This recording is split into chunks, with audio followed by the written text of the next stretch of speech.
Alisa and Troy are in their early 30s and, like many couples of their generation, they're very environmentally conscious. A lot of their furniture was bought second-hand or they made themselves, like, for example, the sofa. They started with the sofa and then fitted the rest of the furniture around it. And they found the sofa and the dining room table and chairs in a second-hand store in Verdun. There are lots of books in the living room, and that's perhaps not too surprising because Alisa is a librarian.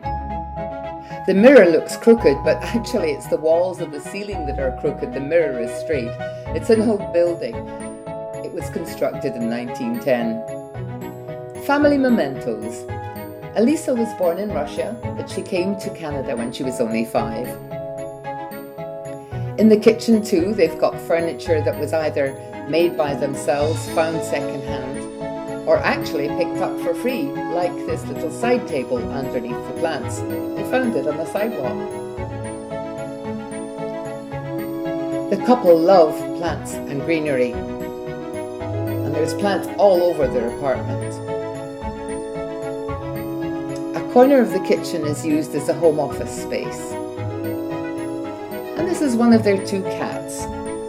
They're called Lapka and Katya.